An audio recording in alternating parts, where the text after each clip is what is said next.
ce matin dans le cadre de l'émission Franc-Jeu. Bonjour coach. Bonjour Hervé Junior, bonjour à Sandro Lomtiti. Merci coach. Bonjour à toute votre équipe technique. D'abord, c'est un plaisir pour moi que de me retrouver au niveau, en plein, n'est-ce pas, à la chaîne de télé de Matt Dinali Moua, je crois que c'est ça, qui est une collègue, n'est-ce pas, au sein du CTFP, que la fédération a bien voulu mettre en place pour normaliser un peu la LFPC. Donc c'est vraiment un grand honneur et je vous dis merci de m'avoir invité. Et maintenant, je crois que vous m'avez posé la question qui était Marc-Vivien Foué. Vraiment, je vous assure, comme il vient de dire, Lomtiti, cette commémoration d'aujourd'hui, c'est comme si on vient de nous annoncer encore que Marc-Vivien Foué est mort, comme nous l'avons vécu, n'est-ce pas, le 26 juin 2003. Je me rappelle encore que j'étais entraîneur sélectionneur au Tchad. Je m'occupais des SAO du Tchad, c'est le nom de l'équipe nationale du Tchad. Alors je suis venu ici à Yaoundé, n'est-ce pas, pour le baptême de mon fils. Et j'ai été invité à la télévision lorsque le Cameroun devait rencontrer, je crois que c'était la Colombie. J'ai été invité et puis on a fait les débats, le match s'est bien déroulé, le Cameroun a gagné. Mais quand on voit au cours de ce match, n'est-ce pas, ces images, n'est-ce pas, qui reviennent encore à la tête, je vois 2 descentes de Foué. 2 descentes. Pas avec balle au pied, mais il allait attendre, n'est-ce pas, le retrait de son ailier, n'est-ce pas, qui débordait. Et lui, vraiment, il a piqué. Je ne sais pas si une Bolt peut courir comme ça. Il est parti. Au premier centre, il a loupé le ballon. Deuxième centre, et c'est là que va commencer le drame. Il fait encore la même chose. Il tacle, malheureusement, il fleure à peine le ballon. Et le ballon va vers la touche. On le voit donc, pendant que le match se poursuit, on le voit donc remonter en marchant, mais péniblement. Vous savez, quand vous êtes à la télé, devant la télé, quand il y a une action comme celle-là, vous ne pouvez pas vous rendre compte que de ce qui va arriver par la suite. Donc on suivait le match.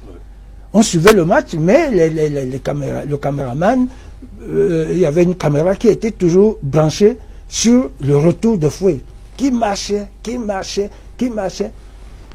Et à un moment donné, bon, on suivait le match puisque les Colombiens étaient vraiment dans notre moitié de terrain et tout. Et c'est là qu'on voit à un moment donné la caméra qui revient. Ils sont déjà maintenant au rond central.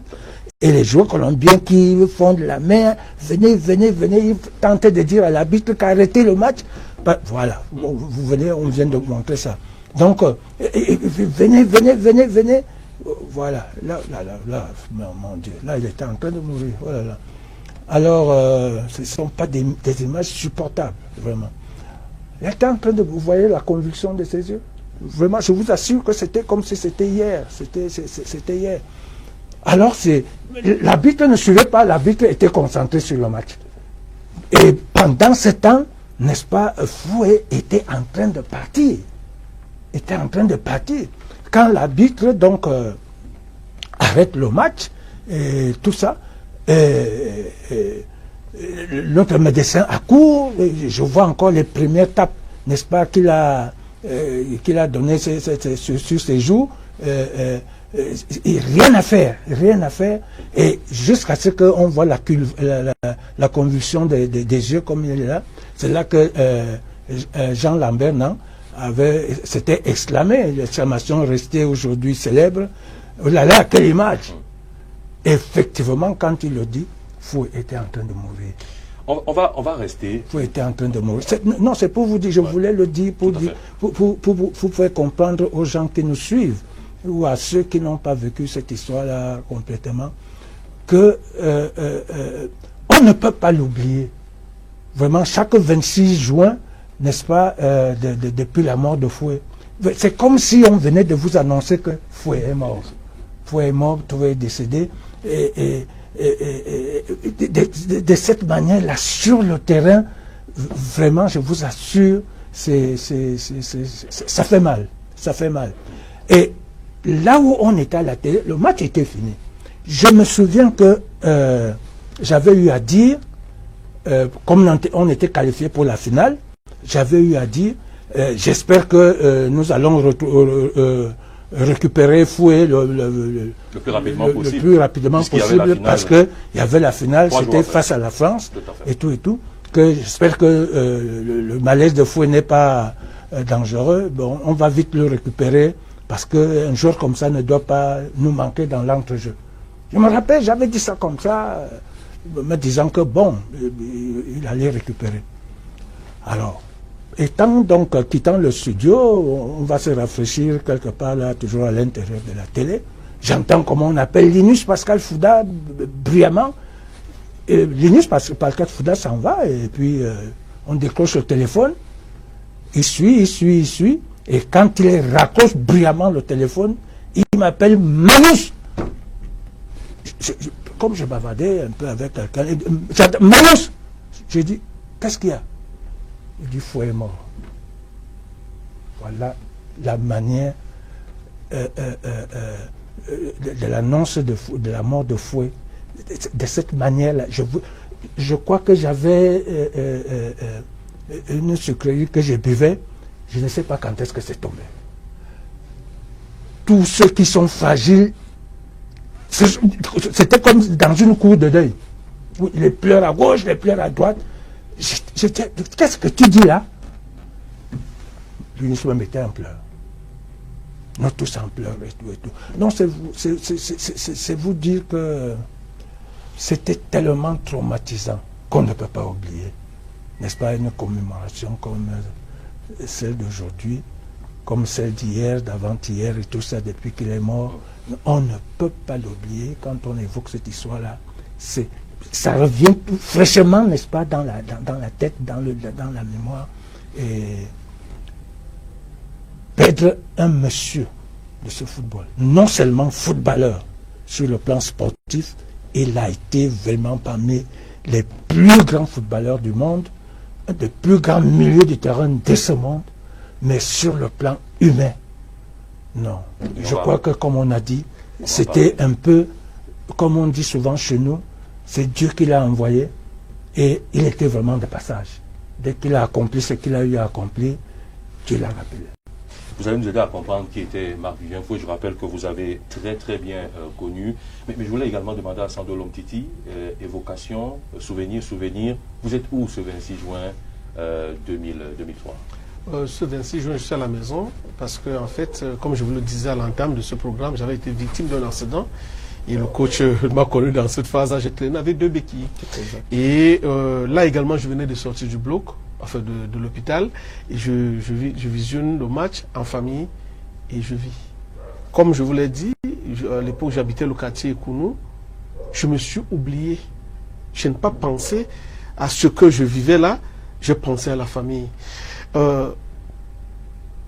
Pour mieux le dire, parce que j'ai suivi son père parler tout à l'heure, quand un enfant perd son père, il est orphelin ou orpheline selon le sexe.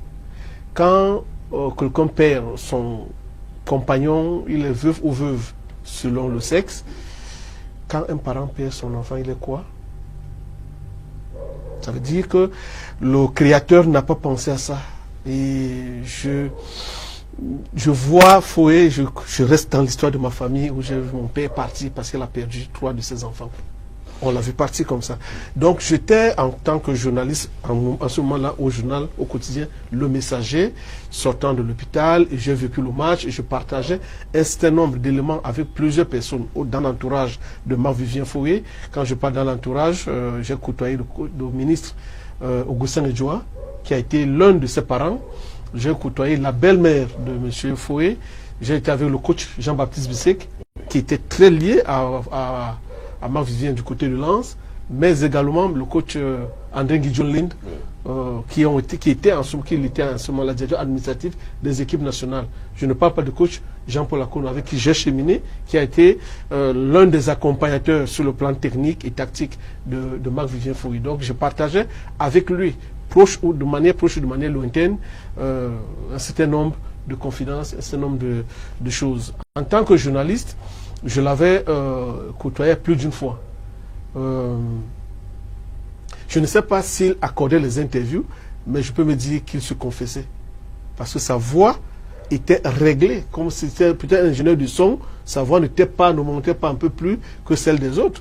C'est vous qui voyez que Foué, sur le terrain, était un monstre, c'est-à-dire sur le plan tactique, mais sur le plan humain, c'était un monsieur, quand il vous accorde son interview, c'est comme s'il chuchote, alors qu'il n'a peur de personne. Donc, je perdais là, nous perdions là, à un moment donné, quelqu'un de très fort. Mais je vais vous raconter une histoire. La Fédération camerounaise de football, en ce moment, il y a un stage au stade de réunification, à Amadou Ahidjo, et les joueurs revendiquent des primes. Ils viennent donc avec les sparadraps qui mettent sur les logos. Parce que c'est à partir de ce moment-là qu'on a commencé avec la prime du top sponsor. Ils estimaient qu'ils ne sont pas des individus sandwich, il fallait qu'on les paye. Foué appelle les autres pour leur dire le message est passé.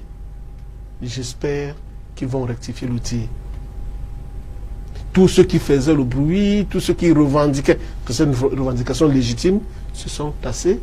Ils ont continué à jouer. Le président Mayebi, qui était là, est parti. Et quelques jours après, la situation a été régularisée parce qu'en fait, ils ont compris que la doléance telle que posée par les joueurs était fondée. Ils ont compris qu'ils avaient un interlocuteur qui était Marc-Vivien Foué, qui ne se présentait pas forcément comme celui-là qui revendiquait, qui était le capitaine de cette équipe. Parce qu'on peut être leader sans porter le brassard. Je pense que Marc-Vivien Foué... qu'il était justement le véritable capitaine. Rigobert sont plus un symbole. Tout à fait. Marc-Vivien, capitaine tout à fait. Officieux. Et je pense à autre chose du côté de Marc-Vivien. C'est... Le coach Jean-Paul Akono l'a dit tout à l'heure. Les grandes personnes ont des pieds destins. C'est-à-dire, avec tout ce qu'il représentait pour la jeunesse camerounaise, tout ce qu'il représentait pour l'équipe nationale du Cameroun, et comme symbole de l'Afrique pour le monde, partir comme ça, il avait une mission, il est venu, il l'a rempli, et il est reparti. Je pense, pour la suite de notre programme, m'adresser à ceux qui ne s'entendent pas aujourd'hui. Je voudrais dire, Hervé Junior, toutes les familles du monde, je dis bien toutes, connaissent des problèmes. Toutes les familles. Mais la force des grandes familles, c'est d'être au-dessus de ce qui les divise. C'est-à-dire, nous avons perdu nos parents, nous avons perdu l'époux, nous avons perdu notre fils. Qu'est-ce qui nous reste? Et de là où il est, qu'est-ce qu'il attend de nous? Ce ne sont pas les conférences de presse, ce n'est pas le fait que la veuve se braque et tout, mais l'héritage de Marc-Vivien Foué commence par ses enfants. Qu'est-ce que nous voulons leur inculquer comme éducation? Moi, j'ai appris, et j'étais avec un collègue, un confrère à nous deux, d'ailleurs, Émile Zola, quand on a appris le braquage en France de l'église, et où le fils de Marc-Vivien était, nous avons été tous touchés. Parce que ce n'était pas du Marc-Vivien Foué. Mais maintenant, l'enfant se sent abandonné. L'enfant a deux familles, la famille du père, la famille de la mère. Si il y a une dureté de cœur, quelque part, il faudrait que l'autre côté baisse le ton. Baisser le ton ne veut pas forcément dire qu'on est faible. Et le plus grand stratège, je suis par là, le plus grand stratège chinois disait, la meilleure guerre qu'on gagne, c'est là où on n'a pas combattu. Nous allons parler de le programme de l'émission ce matin prévoit d'évoquer d'abord la vie, le parcours de l'homme, le joueur, l'homme également, et ensuite on va revenir sur, on est obligé de revenir dessus puisque c'est l'actualité, c'est l'information, on n'a pas envie de dire un certain nombre de choses parce qu'il y a tellement de choses qui se sont dites, mais on est obligé de moins de parler de la conférence de presse ou alors du point de presse donné hier par le père de Marc Vivien Foué qui nous a confié que ça fait 19 ans qu'il ne parlait pas et il a voulu donc faire une sortie médiatique. On va retrouver d'ailleurs tout à l'heure des extraits de Martin Amougou et le père de Marc Vivien Foué et surtout cette principale information, document à l'appui qu'il nous a livré, le complexe sportif Marc Vivien Foué en passe de devenir complexe sanitaire avec bien évidemment la bénédiction du gouvernement, du ministre notamment de la Santé Manaouda Malachi qui a déjà délivré une note, une correspondance allant dans ce sens. On va en parler tout à l'heure, mais famille Canon, vous le connaissez à quel moment exactement, Jean-Paul Akono, Marc Vivien Foué? Ça remonte à quand le contact, les premiers contacts avec Marc Vivien? J'ai dit famille Canon parce que j'imagine que ça commence là-bas, dans la grande famille Bakoum. Ben, disons que, en ce qui concerne le Canon, d'abord, je n'ai jamais joué avec Marc Vivien Foué. Tout à fait. Quand lui il est venu jouer dans le Canon, j'avais déjà arrêté. Et c'est la dernière saison qu'il passe dans le Canon, n'est-ce pas? C'est-à-dire la saison d'après, c'est à ce temps-là que je deviens, je deviens une fois de plus entraîneur du Canon. Lui, une année avant, avait eu à jouer. Et c'était effectivement pendant la Coupe du Monde, je crois, 94. Sa dernière saison, effectivement. Oui, voilà. Puisque c'est après qu'il va à Lens. Qu'il va à Lens. Tout à fait. Donc il part. Mais on se connaissait déjà, lui sachant que j'ai été quand même un des joueurs du Canon et que je suis entraîneur. Et moi sachant aussi que c'est une véritable... c'est un véritable grand joueur, n'est-ce pas, qui était en train de monter et qui allait vraiment réussir sur tous les plans, surtout avec le contrat professionnel qu'il avait eu à Lens pour sa première équipe et vraiment faire très grande figure, n'est-ce pas, au niveau de l'équipe nationale, les Lions indomptables.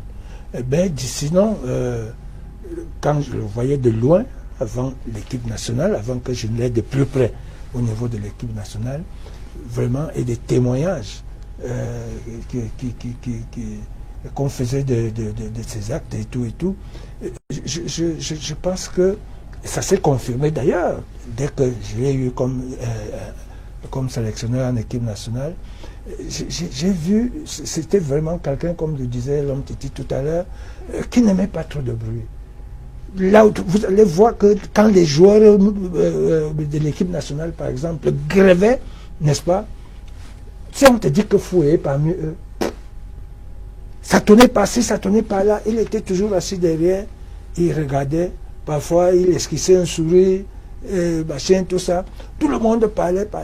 Mais quand Foué se levait pour prononcer un mot, on dirait que c'était un ordinateur qui a enregistré tout ce que vous avez dit, qui a analysé et qui vous dit voici donc la solution, voici la conclusion. Sans lever le ton, sans plutôt non plus le baisser, il parlait calmement et les joueurs l'écoutaient religieusement. Très respecté donc de ses coéquipiers.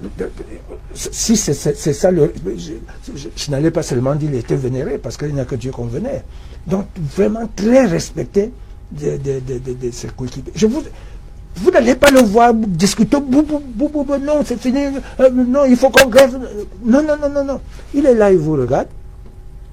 Et après, sans même qu'il demande la parole, quand il lui dit, mais Marco, toi tu penses même comment? Il se lève, dit ce qu'il a dit, calmement, ça met tout le monde d'accord. Ça met tout le monde d'accord. Comme ce que l'homme Titi venait raconter tout à l'heure. C'était sa fouet. Il savait, n'est-ce pas, désamorcer certaines situations très difficiles. Très, très, très difficiles. Et c'était quelqu'un, il était dans le groupe. Tu vas le voir peut-être parler un peu là-bas, à gauche, à droite. Tu ne peux pas savoir que Marc-Vivien Foé est là. Mais c'est sur le terrain que tu vois ce qui est dans l'homme, à l'intérieur de l'homme. Vous avez dit un grand milieu de terrain, vous avez dit parmi les meilleurs du monde. Parmi les meilleurs, c'est pas moi qui le dis, je l'ai aussi constaté de ma petite expérience de footballeur. Non, il y en avait. Si on en comptait 5, il était parmi. Mais les grands journaux, les grands techniciens, la preuve, l'hommage qu'il a eu pendant sa mort, non seulement dans ces conditions aussi dramatiques qui ont, n'est-ce pas, bouleversé le monde du sport, mais de par son talent, pas de grands gestes, machin, mais il faut être toujours là, présent.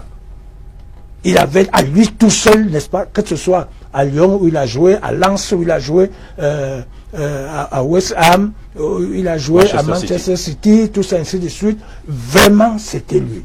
Ensuite de ça, il marquait des buts, parfois, qui étaient parfois très décisifs. Très décisifs. De milieu de défensif qu'il était, un régulateur du jeu, mais il était aussi un buteur. Sur les corners, et sur les ballons que la défense renvoyait, parce qu'il avait une frappe très puissante. C'était vraiment on ne le voyait pas extraordinaire, mais on voyait, n'est-ce pas, son apport sur le terrain. Et je vous assure, c'est un monsieur, sans oublier maintenant, comme je l'ai dit en partant sur le terrain, je ne sais pas si je peux faire cette transition. Quand tu ne parlais plus de lui sur le côté du sport, maintenant tu vois quelqu'un sur le côté de l'homme. Alors là, c'était vraiment, et c'est pour cela que je dis, il n'y a que des gens qui ont une mission particulière, spécifique de la part du Tout-Puissant, n'est-ce pas, qui peuvent se comporter comme ça. À peu près comme Samuel Eto'o se comporte un peu aujourd'hui, ce qu'il fait aux gens, sans regarder, sans tenir compte, c'est ce que Foé faisait. Foé, vraiment, tu viens voir Foé pour un problème, généralement, tu ne partais pas dessus. Rarement, j'allais dire, tu n'en repartais pas de là vraiment déçu. Non seulement il t'arrangeait, il trouvait la solution à ton problème, mais il le faisait plus que tu en espérais. Tu en espérais. Foé est parti jusqu'à construire des maisons aux gens. Je vous dis des maisons entières aux gens, sans bruit. Sans bruit. C'est pendant sa mort que l'on a vu des gens qui venaient pleurer. Ouais, vraiment, si je suis dans une maison aujourd'hui, c'est Foé qui me l'a construit. C'est là qu'il y avait des révélations. Merci. Le terme est vraiment à sa place. C'est là donc qu'il y a eu des révélations. Et quand tu voyais quelqu'un parler, étant là, même si tu n'as jamais pleuré dans ta vie, tu te mettais seulement à pleurer. Tu t'as dit, tu couvrais la dimension de l'homme. Tu trouvais la dimension de l'homme. Parfois même Foé. Comme si, comme j'ai dit, il avait Nous avons en image justement la cérémonie des obsèques. Voilà.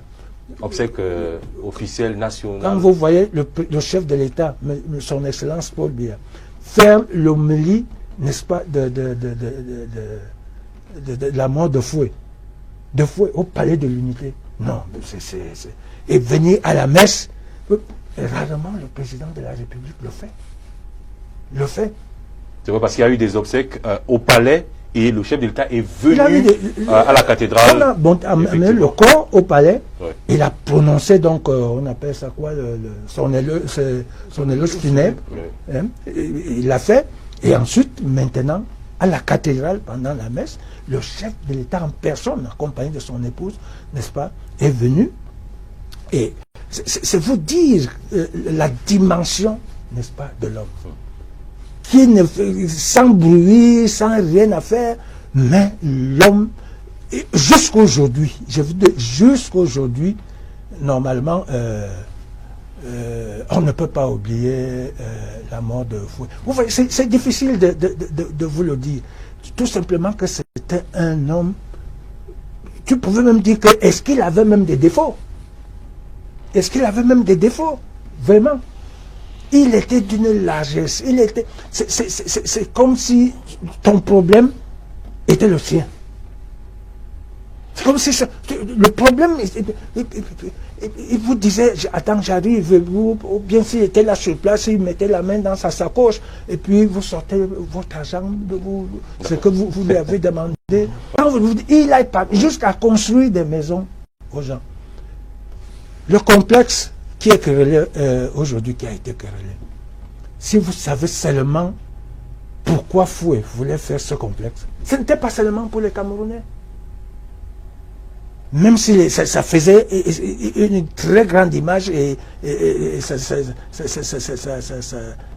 allait entraîner la respectabilité vraiment du Cameroun. Mais c'était pratiquement pour toute l'Afrique. Pour toute l'Afrique. On va permettre également à Sandou de dire un mot dessus. Je voulais juste dire que pour le complexe, il y a d'abord eu une partie du complexe qui a été cédée avec la validation du père, qui a été cédé à la délégation générale de la Sûreté nationale. Il y avait donc un commissariat qui a été érigé là-bas, ou alors qui a occupé une partie du complexe. Là, nous sommes dans les années 2015, 2016, 2017. Et donc, depuis quelques heures, vous aurez certainement, avec la permission de Roméo Nemango qui a la réalisation, le document signé par le ministre Manaouda Malachi, qui donc désormais fait passer le complexe sportif en complexe sanitaire, avec cette fois-là la validation de la veuve Foué, ce que le père a dénoncé, lui estimant être propriétaire du complexe. J'ai dit, on va revenir là-dessus. Je voulais vraiment qu'on termine avec l'homme. Je crois que vous vouliez dire un mot également sur l'homme, mais également sur cette demi-finale. Les informations que nous avons tous eues, c'est que Marc Vivien n'est pas en pleine forme avant cette demi-finale. On parle de gastro-entérite carabinée, disons-le le plus simplement possible, mais il décide de jouer et il confiera même qu'il voulait jouer peut-être juste une mi-temps, mais il décide d'y aller à fond. Jusqu'à cette 72e minute. Très rapidement, puisque peut-être on va sortir par là, l'évolution de Marc Vivien, c'est dans 3 clubs au Cameroun: Union de Garoua, Fogab de Yaoundé et Canon de Yaoundé. Et du côté de la France, il a évolué dans, je pense, 4 ou 5...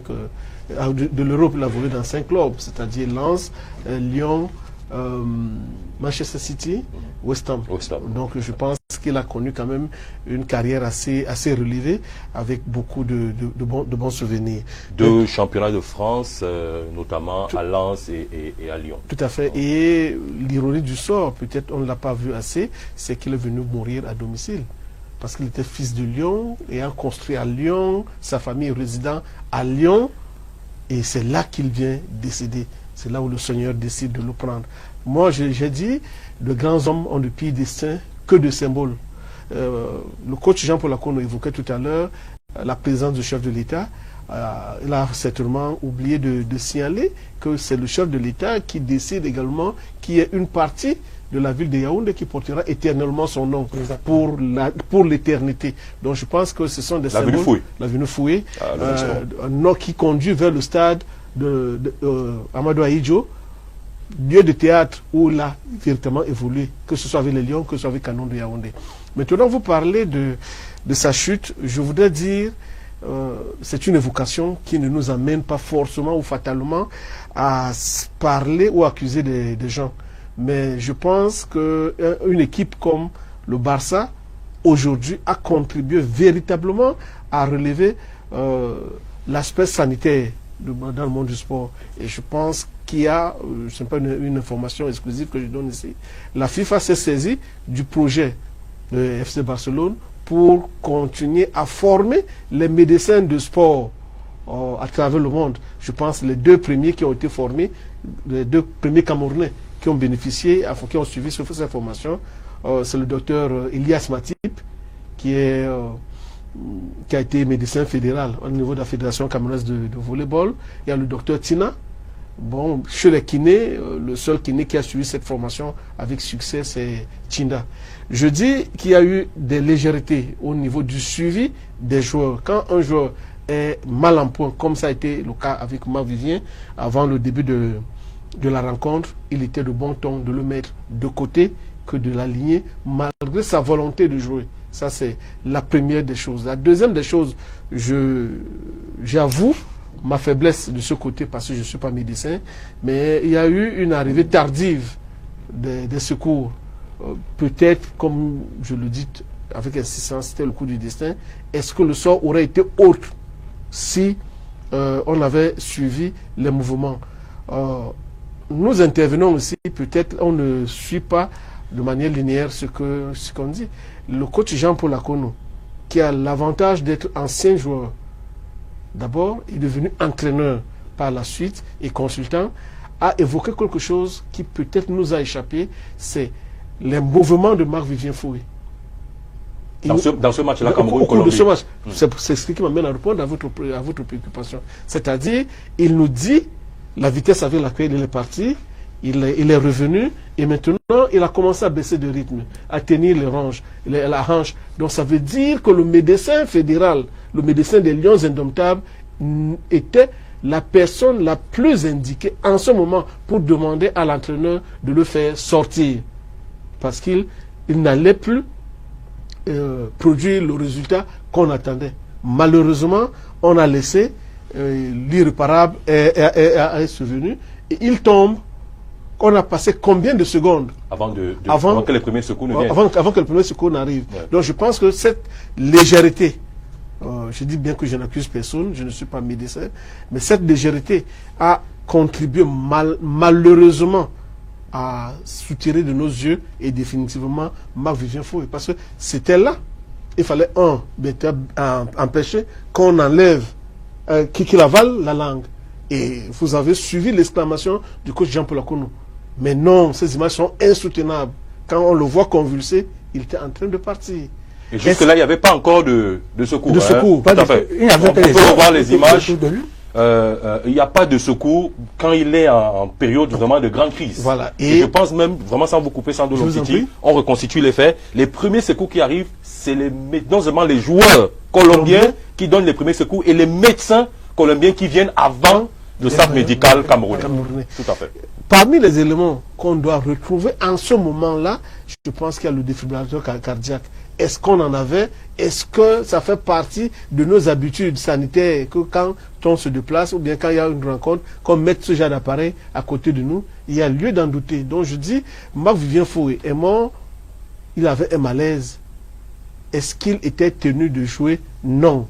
Le médecin est l'un des premiers conseillers. Je peux citer dans le même cadre des Lions Indomptables un cas, le cas du médecin Michel Moutazé, oui, qui s'imposait parce qu'en fait le médecin n'est pas là pour prescrire la bétadine ou c'est pas quoi. Le médecin est le conseiller de l'entraîneur qui lui dit à ce moment, ce joueur qu'on a suivi à l'entraînement, je voudrais qu'on le sorte, il ne peut plus faire l'entraînement collectif avec les autres parce qu'il a tel élément, et maintenant celui-ci, sauf meilleur avis de votre part, moi je pense qu'il ne devrait pas jouer. Et j'évoque un cas.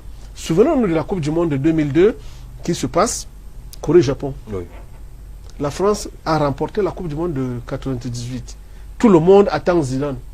Le médecin de l'équipe de France dit Zidane, dans la posture actuelle, ne peut pas jouer les 2 premiers matchs.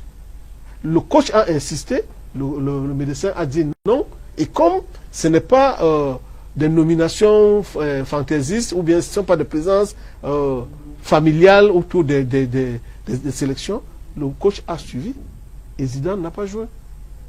Donc je pense que si on avait un encadrement médical optimal aux côtés des Lions Indomptables, susceptible de donner un avis qui soit respecté, je pense qu'on aurait évité ça. Bon, mais maintenant, le destin, c'est le destin, mais il fallait qu'on prenne toutes les dispositions nécessaires pour que cela n'arrive pas. Tout à fait. Bon, mais pour ce qui est de la chute, comme vous avez vu, il n'y a pas eu de contact. C'est-à-dire, il se coule seul au rond.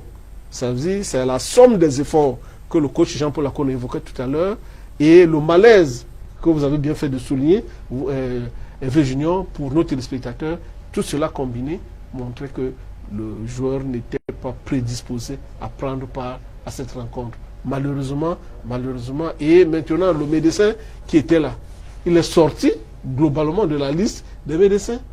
Parce qu'il n'était pas médecin de sport, ça c'est la première des choses. La deuxième des choses, lorsqu'on veut aider les membres de la famille, ce n'est pas de cette manière. C'est-à-dire quoi? C'est-à-dire, vous sortez de l'école, vous n'avez pas 2 ans de métier, on vous met aux côtés des lions indomptables. Qu'est-ce que ça produit? Vous êtes là et vous êtes émerveillé. Je suis à côté de Samuel Eto'o, je suis à côté de Mbouma, de Foué et de tous ces joueurs-là. Mais monsieur, vous êtes loin de faire votre travail. Et c'est pour ça que la plupart de ces personnes sont des garçons de course pour les joueurs. On vous dit non, prenez 500 €, allez m'acheter ceci. Vous êtes fiers, vous êtes dans l'encadrement, dans le groupe, mais vous êtes agent de liaison pour des joueurs.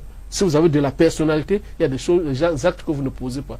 Peut-être je suis sorti du cadre de votre préoccupation, mais je dis qu'il y a eu beaucoup de manquements qui ont conduit à la mort de Marc-Vivien Foé. Nous revenons, effectivement, vous n'êtes pas sorti, je vous le promets, Sandro Lomtiti, parce que le contexte de cette Coupe des Confédérations est particulier. Et souvent, c'est revenu, on ne cherche des noises à personne.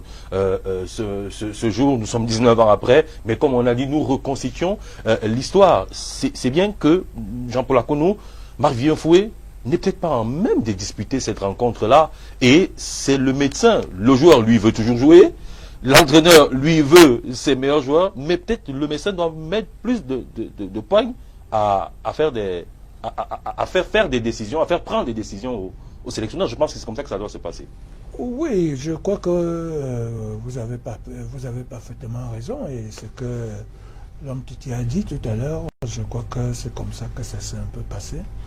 Foué effectivement sortait d'une dysenterie vraiment très aiguë. Et vous savez bien, vraiment, que quand vous avez attrapé, n'est-ce pas, cette maladie diarrhéique, vraiment, ça vous désaltère. Vous n'avez plus d'eau, vous êtes fatigué, et tout ça, ainsi de suite. Et vous n'êtes donc pas habilité, vous n'êtes pas amené, n'est-ce pas, à des efforts très intensifs comme jouer un match de demi-finale d'une coupe de confédération, des confédérations. Je crois, je ne sais même pas s'il faut avoir eu à 200 entraînements. Je ne sais pas. Je ne sais pas. Donc, je crois que un entraîneur, lui, il s'est dit non, c'est un joueur qui récupère vite, machin, tout ça, ainsi de suite. Mais le docteur doit toujours ramener l'entraîneur un peu à faire de bons choix et à ne pas faire des choix risqués. Hein. Donc c'était au médecin de dire à l'entraîneur de l'époque, je crois que c'était Wilfried Schäfer, de lui dire que non, Foué n'est pas encore à 30 même % de ses capacités. Il ne l'est pas. Mais malheureusement... Est-ce que l'enjeu ne prend pas souvent le pas sur le jeu en sélection nationale du Cameroun que vous avez bien connu? Malheureusement, si ça prend le pas sur le jeu, ça veut dire que ça prend le pas sur la vie d'un individu. Et la preuve, nous avons vu bien que nous le regrettons aujourd'hui, ce qui s'est passé. Ce qui s'est passé. Or, je vous dis, chaque fois que j'ai été sélectionneur et même entraîneur de club, que j'ai été pendant beaucoup plus de temps, je ne pouvais jamais allier un 11 ou retenir les 16 ou les 18 sans demander l'avis du médecin. Quand avant de rendre ma liste, de rendre publique ma liste, je dis au médecin, nous sommes à 2, je dis bon voilà les joueurs que je veux retenir. Est-ce que tous sont, tu trouves que comme toi aussi tu es là, tu as tous les sessions d'entraînement, est-ce que vraiment sur le plan santé ils sont aptes? Encore, j'étais plus rigoureux encore au niveau de la sélection. Au niveau de la sélection. Dès que le médecin me disait seulement que s'il hésitait, je lui disais, j'ai compris, docteur, j'ai compris. Je ne vais pas prendre ces risques. Et c'est comme ça qu'on s'entendait, et tout ça, ainsi de suite. Même si tu étais qui, vraiment... Bon, s'il me dit encore maintenant que, bon, si tu veux l'utiliser, mais utilise-le pendant peut-être 10 minutes ou 20 minutes ou pendant 45 minutes. Vraiment, il faut qu'il sorte. Parfois, je jugeais de l'opportunité, si je peux le faire, ou alors, si je ne peux pas le faire, et généralement, je ne le faisais pas. Je ne le faisais pas. Parce qu'on ne sait jamais ce qui peut arriver, même au cours de ces 45 minutes, ou de ces 20 minutes, ou de ces 30 minutes. Donc, comme je l'ai dit, le médecin, et effectivement, l'homme Titi vient de dire des choses, est-ce que c'était vraiment le médecin qu'il fallait à l'équipe nationale et tout ça?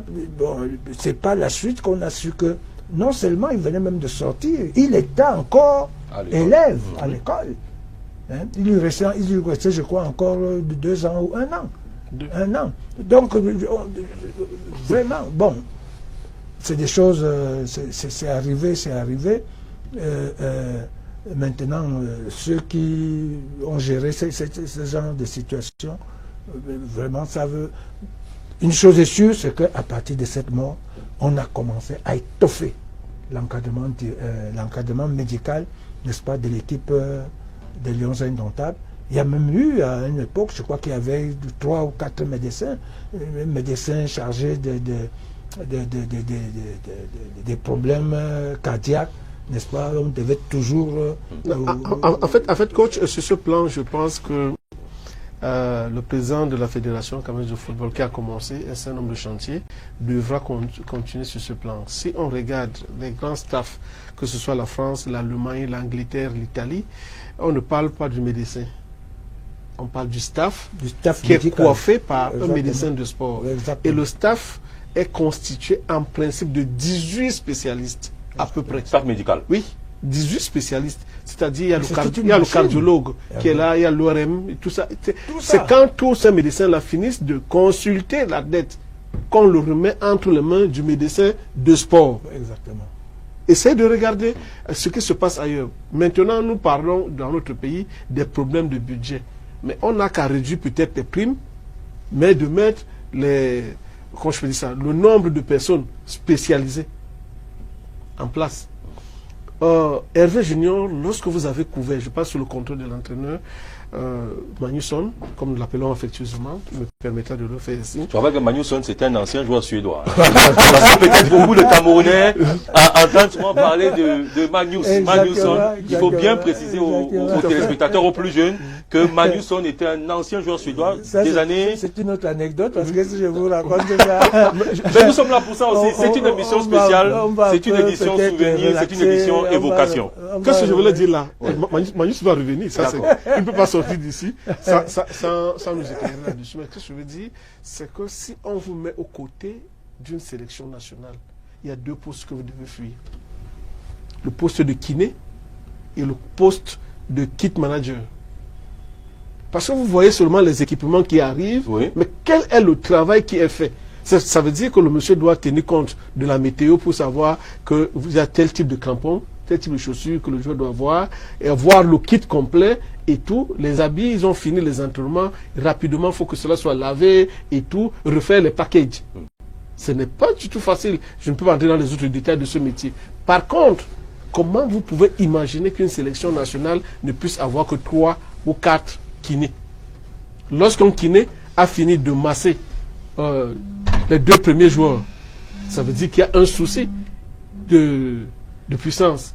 Il faudrait partir, il faudrait se relancer, ainsi de suite, ainsi de suite. Donc il faut à peu près 5 à 6 kinés autour d'une sélection nationale pour pouvoir remonter. Parce qu'on ne remonte pas que les joueurs, il y a aussi l'encadrement technique. Quand vous les voyez monter, descendre là, ce n'est pas de la blague. Et tout, ils ont besoin de massages et tout. Et s'il faut donc masser aujourd'hui c'est 26 joueurs, s'il faut masser 33 personnes et que vous êtes 4, comprenons quand même qu'après avoir massé les 3 premières personnes, la force diminue. Oui. Et vous ne massez pas seulement pour une seule journée. C'est-à-dire, après chaque match ou après chaque séance d'entraînement, il y a des périodes de relaxation. Donc, je souhaiterais que la médecine de sport reprenne véritablement le service au niveau des sélections nationales. Et quand on parle de la médecine de sport, il y a la diététique. Qu'est-ce que les joueurs mangent? À quel moment ils mangent? Quelle est la période de récupération? Tous ces ingrédients-là contribuent à la production de la performance. Le jour où nous comprendrons que la médecine de sport représente minimum 50% de la performance, je pense que nous allons battre véritablement le Brésil. Pas seulement le Brésil, comme ils sont abattus, mais là, maintenant, on le bat en Coupe du Monde au moins une fois. Donc, je dis, c'est une mission sérieuse, une mission d'évocation. Des éléments comme ça, il faut les remettre à qui de droit pour qu'ils essayent de voir avec qui on va travailler, comment on va travailler. Parce que même la Coupe des Confédérations, parce que vous avez parlé des anecdotes, la Coupe des Confédérations que nous perdons en finale là. Est-ce que les Camerounais savent qu'ils sont partie prenante de la création de la Coupe des Confédérations? Peut-être ou pas. Qu'est-ce qui se passe? C'est-à-dire que le roi Fahd d'Arabie Saoudite est gêné par l'hégémonie de la FIFA et décide de créer une compétition qui va réunir l'Afrique et l'Asie. C'est d'où la Coupe afro-asiatique que nous remportons en 85. C'est son premier vrai coup de tête en ce moment-là. Donc la FIFA panique et se dit si l'Asie et l'Afrique sont unies, ça veut dire que elle va perdre l'essentiel de ses adhérents. Donc c'est comme ça qu'on crée donc la Coupe. Même que ça va peser lourd sur les élections. De l'autre côté. Donc c'est comme ça qu'on crée la Coupe des Confédérations qui vient tuer la Coupe afro-asiatique à partir de ce moment. Donc ce sont des évocations qu'il faudrait mettre à la disposition de nos téléspectateurs pour dire nous avons gagné la Coupe afro-asiatique, nous avons perdu la Coupe des Confédérations du fait de ce que nous traversions, mais le Cameroun reste debout.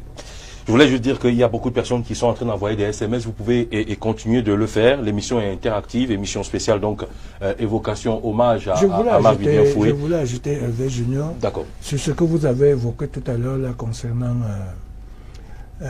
l'exploitation, n'est-ce pas, du site sur lequel Marc-Vivien Foué devait construire l'académie, cette académie africaine, vraiment moi je l'appelais comme ça, c'était Académie africaine.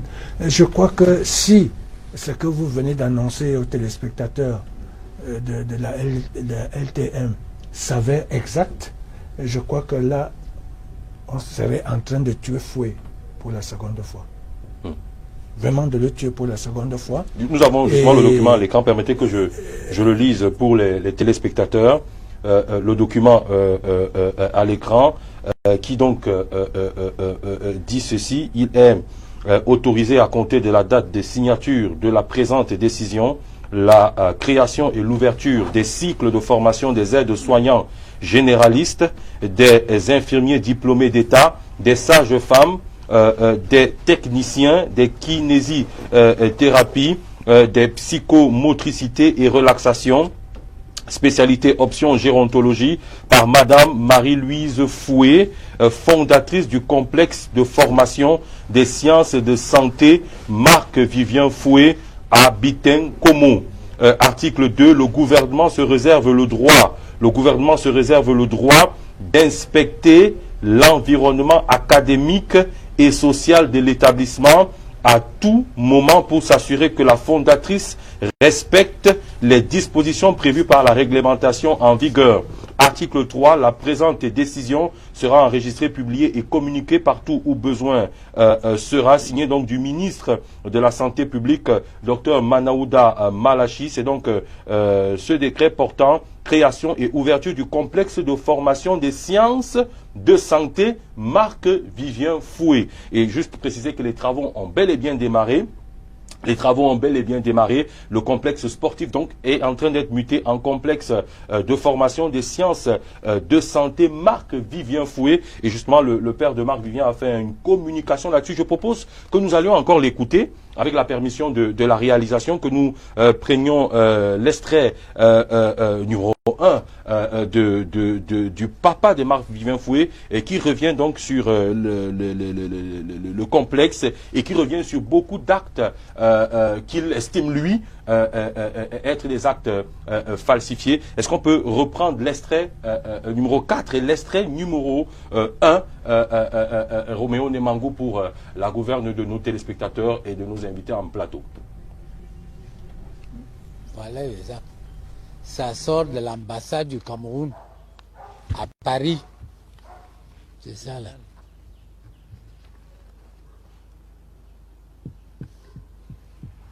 Vous voyez que depuis que Marc est mort, ça fait 19 ans aujourd'hui. Je ne parlais pas parce que ça me faisait tellement mal. Ça me faisait tellement mal, de sorte que pour prononcer même ce discours aujourd'hui, ça me fait mal. Ça fait 19 ans que Marc est mort. Et sur les 19 ans, j'ai eu l'AVC, j'ai eu l'hypertension, j'ai eu la goutte, j'ai eu mal au rein, j'ai eu mal aux yeux. C'est pour ça que j'étais vraiment incapable de parler. D'ailleurs, je vais vous donner, vous allez prendre, c'est ça là. Et pour prouver que ces actes sont fausses, vous pouvez voir et les cachets. D'autres ont même des cachets, d'autres n'ont pas. Et d'autres ont même les cachets à l'envers. C'est ça là. Je ne voulais pas parler parce que je suis déjà assez mûr. Je ne parle pas n'importe comment. Si ma belle-fille me pousse vraiment à parler, si ça ne la fait pas mal, moi ça me fait mal. Je n'avais que 2 enfants. 2 enfants. Marc est mort. Foué Ateba est resté seul. C'est ça là. Et j'ai donné tout à mes petits-fils. Tout ce que Marc a fait ici au Cameroun. Du moins, tout ce que Marc a laissé en Europe. Où est ça? Son enfant part en prison à cause de 42 €. Vous vous rendez compte? 42 €. Moi, j'étais au tribunal, là-bas à Lyon, quand on le condamnait. Le président du tribunal a demandé, Madame Foué, votre enfant sort à 2 heures du matin, vous étiez où? Elle a commencé seulement à pleurer. Ah oui. Et Scott a eu 5 ans de prison ferme.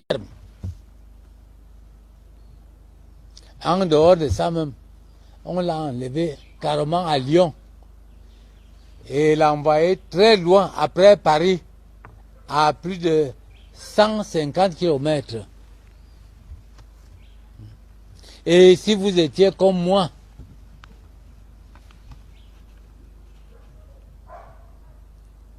très dur, très dur. Une réaction qui illustre donc le climat attendu entre le père de Marc Vivien Foué, M. Martin Amourou Foué, et sa belle-fille Marie-Louise Foué, et qui va un peu dans ce que vous étiez en train de développer, coach Akono, sur donc ce complexe. Ils ne peuvent pas être ensemble, et en fait, s'ils sont ensemble, c'est sûr que le complexe va aller jusqu'au bout. Le fait que le complexe soit muté aujourd'hui en complexe sanitaire vient simplement prouver que la famille n'est vraiment pas en accord, malheureusement. Oui, malheureusement, ça fait vraiment mal. Ça fait mal parce que je crois que la moindre des choses qu'on aurait dû faire pour rendre un véritable hommage à Foué, si des gens vraiment si des gens croyaient en ce qu'ils faisaient parce qu'ils étaient ensemble, je crois que la meilleure chose à faire, c'était de respecter, de terminer, n'est-ce pas, ce projet de Foué, qui n'était pas du tout, alors là, loin s'en faut, ce centre médical dont vous parlez là, pour la santé, tout ça, ainsi de suite.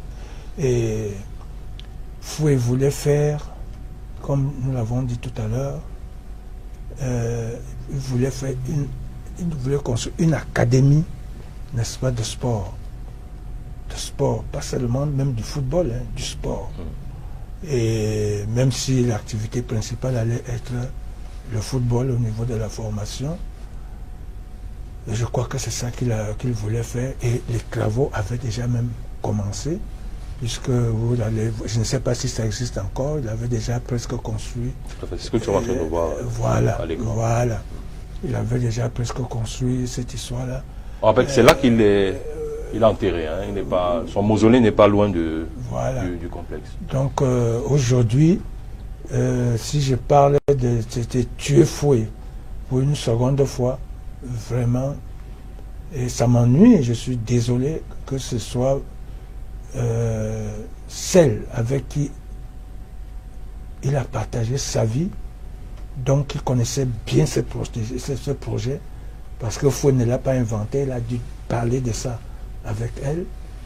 Et je crois que la meilleure façon, comme je l'ai dit, d'honorer la mémoire de son mari. Sans vous couper, nous sommes en train de voir le complexe, et tout à l'heure, la réalisation nous a permis de voir le commissariat qui était déjà installé de ce côté-là. Voilà, là vous voyez la plaque, c'est la plaque du commissariat de sécurité publique qui avait été installée là-bas, parce que sur la zone inhabitée, bien évidemment, il y avait beaucoup de banditisme.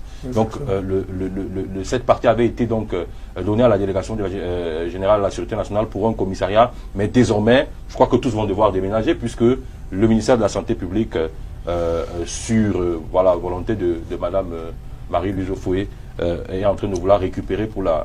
Donc, je pense qu'avec la permission du coach, qui est développé très bien d'ailleurs, certainement cette partie, compte tenu de l'espace de la superficie, peut-être cette partie resterait pour le compte du commissariat. Ça aussi, on peut le faire. Mais maintenant, là où je rejoins le coach, j'ai suivi l'intervention du père. Je pense la paix, c'est comme le tango. Ça se danse à deux. C'est pour ceux qui ont connu Marc-Vivien Foué, un apôtre de paix, un homme d'amour. Je crois que si on a été son épouse, si on est son père, toutes les parties devaient se retrouver pour respecter la mémoire de Marc-Vivien. Ce qui a été donné, parce qu'il faudrait aussi qu'on le dise, c'est à titre didactique, ce qui a été donné aux parents, même si c'est pendant le mariage, par respect pour la mémoire de celui qui est parti, on le laisse aux parents. Nous sommes des Africains, nous sommes nous autres des Bantous.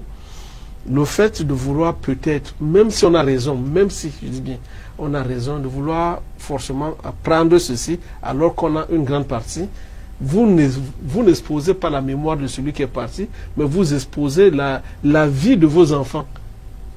Et généralement, dans un tel contexte, qu'est-ce qui se dit? Bon, comme elle a décidé, comme ce sont les enfants d'eux, ça cesse d'être les enfants de Marc-Vivien Foué, ça devient des enfants de la fille Bassa, et à partir de ce moment-là, les enfants ne bénéficient pas de la bénédiction de leurs grands-parents.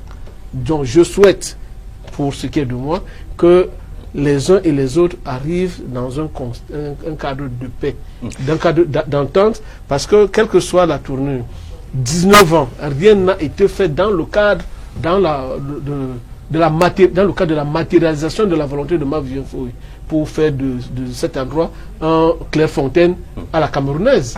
Parce que c'était ça son rêve. Au moment où il commence la construction de ce centre, Hervé Junior, la Fédération camerounaise de football n'a pas véritablement un centre où les joueurs peuvent être mis au vert. Et il se dit donc que lui, il peut avoir ce cadre-là où les joueurs sont suivis sur le plan technique, sur le plan médical. C'est-à-dire on peut vous masser, on peut.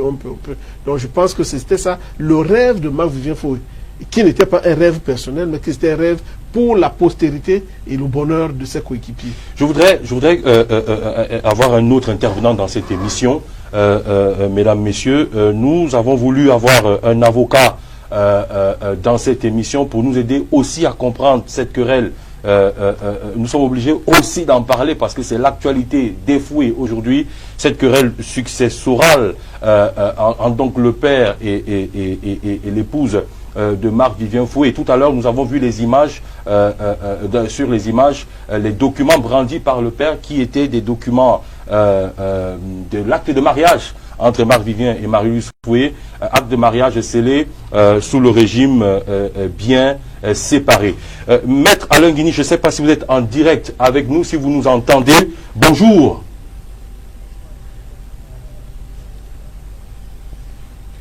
Nous allons essayer de voir si vraiment tout est...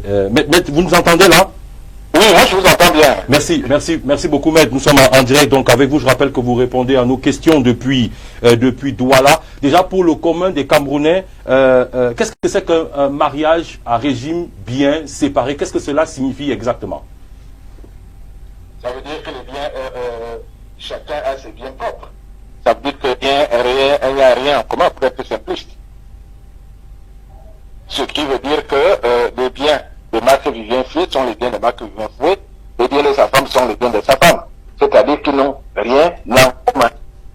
Alors, si Marc-Vivien Foué, parce que c'est ce que dit le père depuis, en tout cas c'est ce qu'il a martelé hier dans son point de presse, si donc son fils lui a remis des biens dans ce régime-là bien séparé, est-ce que ces biens... Voilà, comment est-ce qu'on peut considérer ces biens-là? Le père estime que l'épouse de Marc-Vivien veut prendre ce que le fils a donné au père avant le mariage. Comment comprendre ça, maître? Exactement, comment est-ce qu'il faut se positionner par rapport à ces allégations du père de Foué qui estime qu'il a des biens qui lui ont été donnés par son fils et qu'il n'a pas le droit de les rétrocéder à l'épouse de Foué? Non, ce qui veut dire que, je ne sais pas si c'est à l'épouse qu'on remet. C'est-à-dire que si le bien est au nom de Marc-Vivien Foué, ce bien est considéré comme un bien propre. Mais à partir du moment où Marc-Vivien Foué a laissé des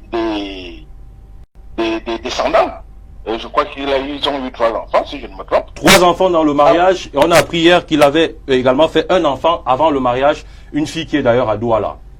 Qui est reconnue? Qui est reconnue, oui. Voilà. À partir du moment où on a dédié les descendants, il y a donc ce qu'on appelle, ça veut dire que ce constitue l'assiette de la succession. Parce qu'il y a une assiette, c'est-à-dire l'ensemble des biens de Marc-Vivien Foué. Et doit être dévolu aux descendants. Vous savez qu'en droit des successions, quand on a les descendants, les autres n'ont plus droit à rien. Voilà. Donc à partir de ce moment, les enfants sont les seuls héritiers, si je peux essayer de parler simplement, sont donc les seuls héritiers. Et maintenant le problème est celui-ci. Il y a ce qu'on appelle la réserve héréditaire.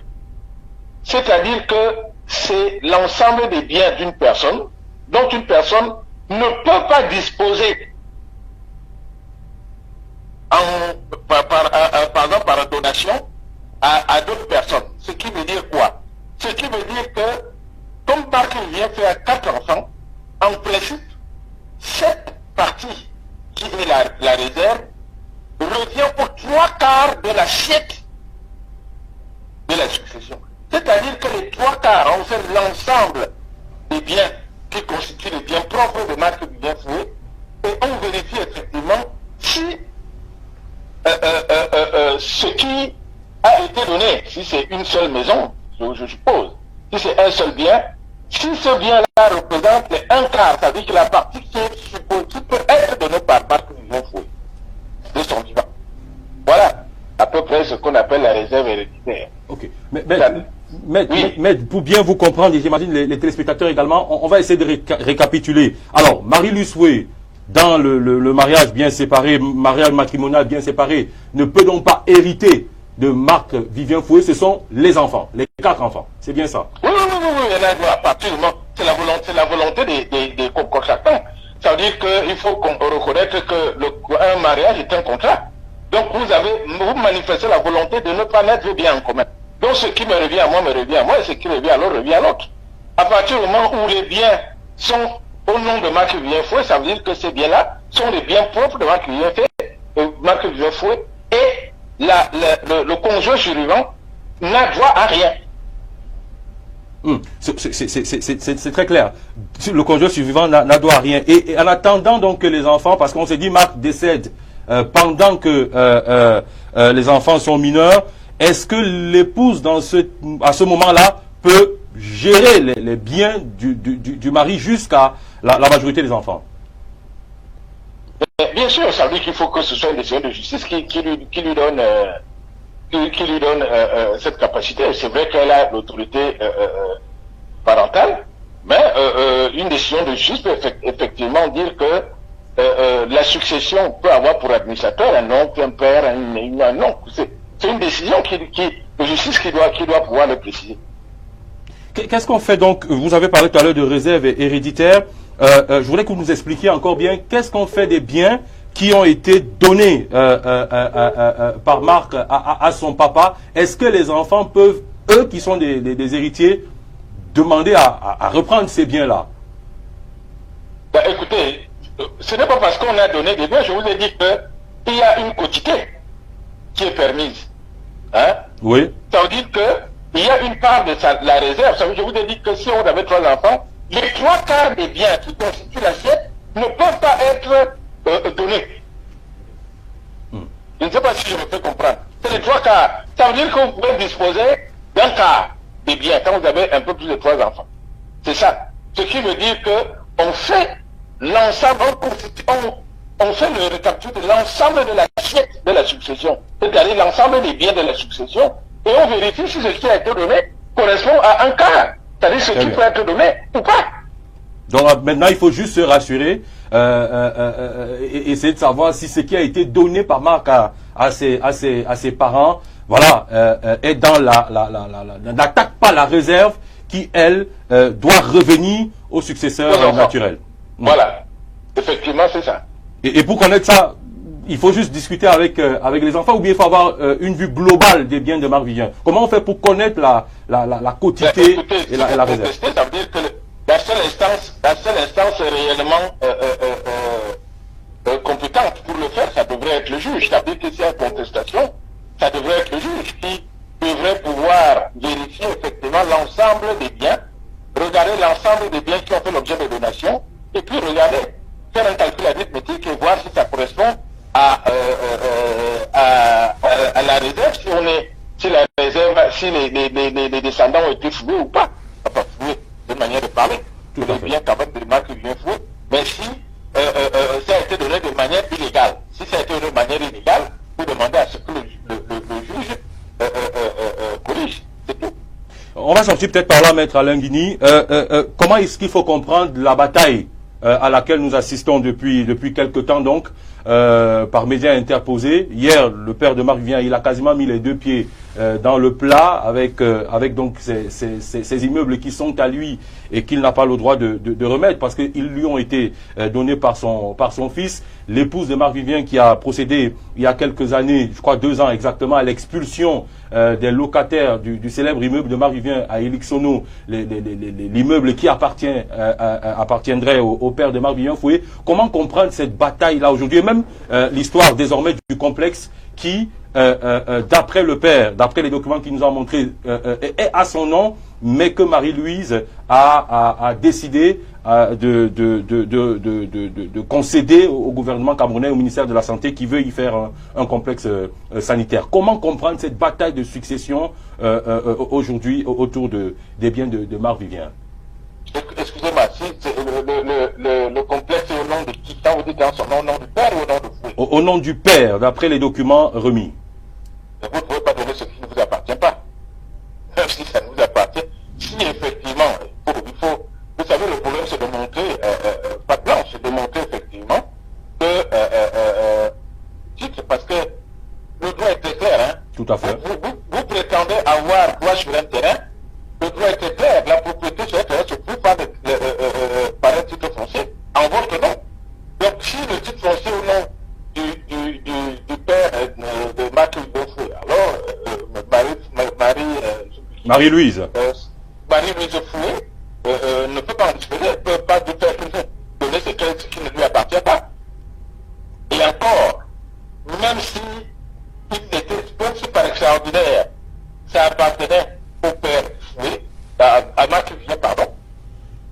faudrait un administrateur. Hein. Et l'administrateur n'a pas le droit de disposer. En attendant, ça veut dire qu'il faut qu'elle demande l'avis, même si je crois savoir que l'aîné doit bien être majeur. Scott Foué, oui. Ouais, celui qui est en prison. Il est sorti de prison déjà. Il est sorti de prison. Je crois que celui-là, il faut, elle ne peut pas en disposer comme ça sans demander son avis. Donc, c'est des choses un peu plus compliquées qu'on le croit. Bon, vous savez, les êtres humains, ils sont comme ils sont. C'est dommage que l'héritage ou alors de Marc Vivien tourne à la Bérésina comme ça tourne là, parce que je pensais les gens auraient pu s'entendre en mémoire de Marc Vivien Foué, qu'on respecte sa mémoire, c'est-à-dire que les parents respectent l'épouse et les enfants, et que l'épouse et les enfants respectent les parents. Je crois que c'est la volonté de l'être humain, mais il faut sonder la vérité, la volonté propre de Marc Vivien Foué. Ça, c'est des problèmes humains, s'entend. Sonder, je crois que Marc Vivien aimait bien ses parents, il aimait bien son épouse et ses enfants. Maintenant, à eux de s'entendre, et c'est des problèmes humains. Vous savez, les êtres humains sont décidément terribles. Merci beaucoup, Maître Alain Guignon. Souhaitait avoir l'avis d'un expert des questions de droit, de succession. Merci infiniment d'avoir répondu à nos questions. Je vous en prie, c'est moi qui vous remercie de m'avoir sollicité. Alors, Maître Alain Guigny, donc en direct depuis Douala, qui nous aidait un peu à comprendre, c'est beaucoup plus complexe qu'on ne peut l'imaginer. Mais c'est désolant, coach Akono, et il nous est même revenu qu'il y a des amis de Marc Vivien qui ont voulu poursuivre l'œuvre de Marc Vivien, qui avait fait des promesses pour poursuivre le complexe sportif, mais qui n'ont jamais vraiment pu s'y engager à cause de ces querelles.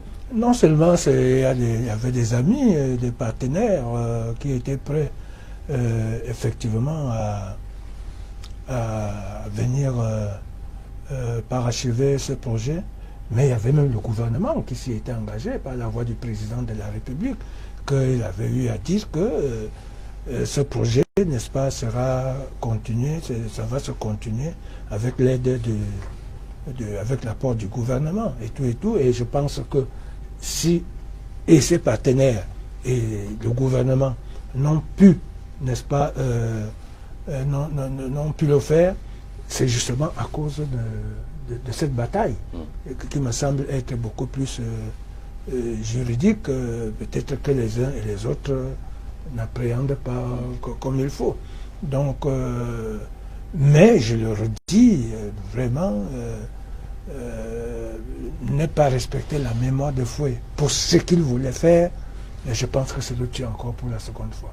Pour la médiation, est-ce que nous, enfin, je sors le mot parce que je pensais à ce mot-là. Est-ce qu'il ne faut pas une médiation, coach, entre le père et l'épouse de Foué au jour d'aujourd'hui? J'en ai un peu parlé avec certaines autorités en préparant l'émission qui me disaient ça regarde la famille. Mais compte tenu de ce que Foué était pour le pays et du fait qu'aujourd'hui c'est quasiment à la sourde oreille, est-ce qu'il ne faut pas une médiation à un niveau un peu plus élevé? Encore que peut-être que je ne suis pas le mieux informé de la République, mais j'aurais quand même appris qu'il y a eu effectivement des médiations. Il y a eu des médiations, on a voulu rapprocher les uns et les autres, mais chacun, n'est-ce pas, effectivement, avec ce que Maître Alain Guigny vient de nous dire pour éclairer notre lanterne, la lanterne des Camerounais, eh bien, on sent que c'est peut-être par ignorance du droit. Qu'est-ce qu'on retient justement de ce que Maître Guigny a dit en quelques mots? Qu'est-ce que vous avez retenu? Non, mais parce qu'on a tenu à avoir un avocat pour qu'il nous éclaircisse un peu. Mais justement, Maître Guigny a dit d'abord c'était un régime, n'est-ce pas, à bien séparer. Oui. Donc ça veut dire que c'est bien de Foué comme les biens de Foué, comme par exemple soit construire des maisons ou alors vouloir faire le projet, terminer le projet qu'il avait eu à faire là, ça regarde Foué. D'accord. Ça regarde Foué et les biens de son épouse, ça regarde, n'est-ce pas, son épouse. Bon, maintenant, au niveau de l'hérédité, bon, c'est tout à fait normal que ce soit elle ou bien que ce soit Foué, celui qui meurt ou celui ou celle qui meurt avant, effectivement, la succession, n'est-ce pas, concerne donc tous les enfants, parce que les enfants là ne sont pas seulement les enfants de Foué, c'est aussi les enfants de l'épouse. Donc, n'importe comment, je pense, tel que je comprends, n'importe comment que ce soit d'un côté ou de l'autre, celui qui disparaît, il y a donc ce niveau successoral, n'est-ce pas, héréditaire, au niveau des biens et tout ça, ainsi de suite. Donc, mais je dis bien, comme vous dites, s'il y avait eu, n'est-ce pas, cette entente, si chacun n'était pas resté tranché, n'est-ce pas, dans ses positions, je crois que vraiment, une fois de plus, pour ce que Foué voulait faire, pour la postérité des jeunes Camerounais, pour la postérité des Africains, vraiment, et surtout que non seulement le gouvernement était prêt à poursuivre les travaux, mais il y avait des partenaires, tout à fait, comme ça a été dit, qui étaient prêts, n'est-ce pas, à venir réaliser ce projet de Marc Vivien Foué. Et je crois que ça aurait profité, n'est-ce pas, à toute la famille, et singulièrement beaucoup plus aux enfants. Parce que dans tout ça, vraiment, le père, la mère, le grand-père, machin, tout ça, bon, c'est bien, c'est la famille. Mais je crois que le fruit de tout ce que ce couple a eu à faire, c'est bel et bien pour les enfants. Et on ne parlera jamais assez de l'impact psychologique et émotionnel de Scott Foué, l'aîné de Marc Vivien, qui a dû passer ces dernières années par la case prison. Il est sorti, mais encore, vous vous rendez compte, ce n'est pas la grande forme, d'après nos dernières informations, psychologiques. Jusqu'à présent, il reste marqué par non seulement le décès, mais par tout ce qu'il vient de vivre. Sandro Lomtiti, nous sommes en train de sortir de l'émission. On parle d'une médiation. Et qu'est-ce qu'on retient de ce que l'avocat a dit tout à l'heure? L'avocat a fixé le cap. Il nous a donné, il a parlé là comme c'était un phare. Voilà, voici l'orientation que nous devons suivre. C'est sur le plan du droit. On n'a rien d'autre que de respecter les textes. Mais maintenant, moi je parle en tant que Bantou. Marie-Louise Foué ne travaillait pas, n'avait pas un travail fixe rémunéré au moment où son mari jouait. Et si c'était un jeu d'un couple pour que les biens de Marc Vivien ne soient pas arrachés à un moment donné de la vie, parce qu'il fait plus confiance à sa femme, il dit ok, j'investis ceci, je mets à ton nom, parce que Marie-Louise n'avait pas une fortune lui permettant de se taper les immeubles tels que ça se présente au jour d'aujourd'hui. Donc moi je peux me dire que c'est un jeu, et le coach Jean-Paul Akono vient de sortir par là en disant il faut tout simplement penser à la vie des enfants de Marc Vivien Foué. Moi j'estime, et je l'ai dit, la meilleure guerre qu'on remporte, c'est celle où il n'y a pas eu de combat. C'est-à-dire on s'incline devant la mémoire, on se dit, pour le dire en d'autres termes, chez les Bassans, on dit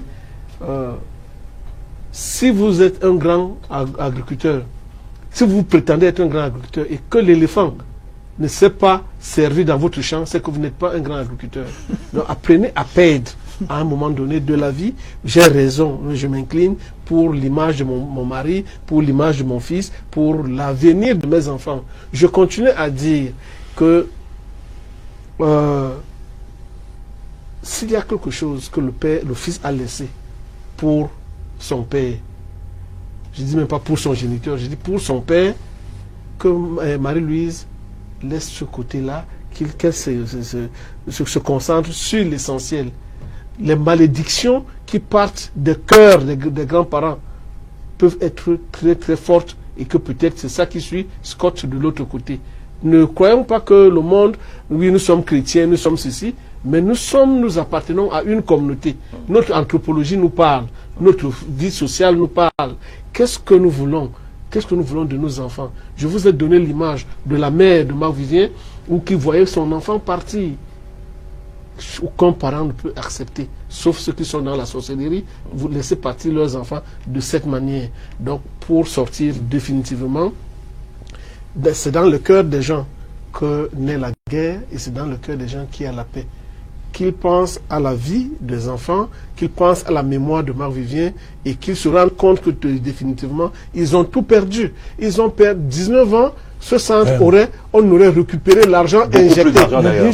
Et la mémoire de Marc Vivien ne serait pas restée dans le prix de RFI et dans l'avenue Marc Vivien Foué. Marco Ndigi qui nous écrit bonjour à vous sur le plateau et bel hommage mérité à ce guerrier et son bel Joseph qui nous écrit nous avons reçu un autre message. Beaucoup de personnes en même temps essayent d'appeler, c'est mieux les messages. J'essaie de récupérer un autre message.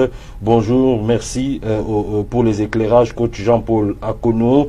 Il demande si le coach a touché toutes ses primes. Bon, je sais pas si c'est le débat ce matin. Alors, bon, il y a des messages d'injures que je ne voudrais bien évidemment pas lire parce que notre but n'est pas de prendre un côté ou un autre. Nous, on a essayé d'établir la vérité. D'ailleurs, nous sommes ouverts à une interview, pourquoi pas, avec avec Marie-Louise Foué. Bonjour le plateau. Tu nous as présenté la vision du père de Foué. Nous attendons celle de Marie-Louise Foué. Effectivement, nous tous, nous l'attendons et ce n'est pas faute d'avoir demandé. Moi, je suis personnellement le dossier depuis au moins 8 ans. Le dossier Marc Vivien Foué, donc c'est pas faute d'avoir essayé. Si c'est à LTM qu'elle accepte de nous parler, eh bien, ce sera avec beaucoup de plaisir. Voilà, j'ai beaucoup de messages pour le coach. Nous en avons terminé, en tout cas, il y a eu beaucoup de messages. Je ne peux pas tous les lire parce que nous sommes arrivés au bout du temps, imparti à cette émission. Ça va très vite. Merci beaucoup, coach Jean-Paul Akono. Merci beaucoup à Sando Lomtiti. On voulait avoir des références de sport qui connaissaient Marc Vivien Foué, qui pouvaient en parler avec autorité. Nous les avons eus. Eh bien, cette journée est complètement dédiée à cet homme-là qui a porté fièrement le maillot des Lions indomptables du Cameroun. Bonjour à tous. Retrouvez l'édition, rediffusion de cette émission ce soir à partir de 22 h sur la télévision du Monde. Et à très vite, à la semaine prochaine notamment, si tout se passe bien et si Dieu le veut.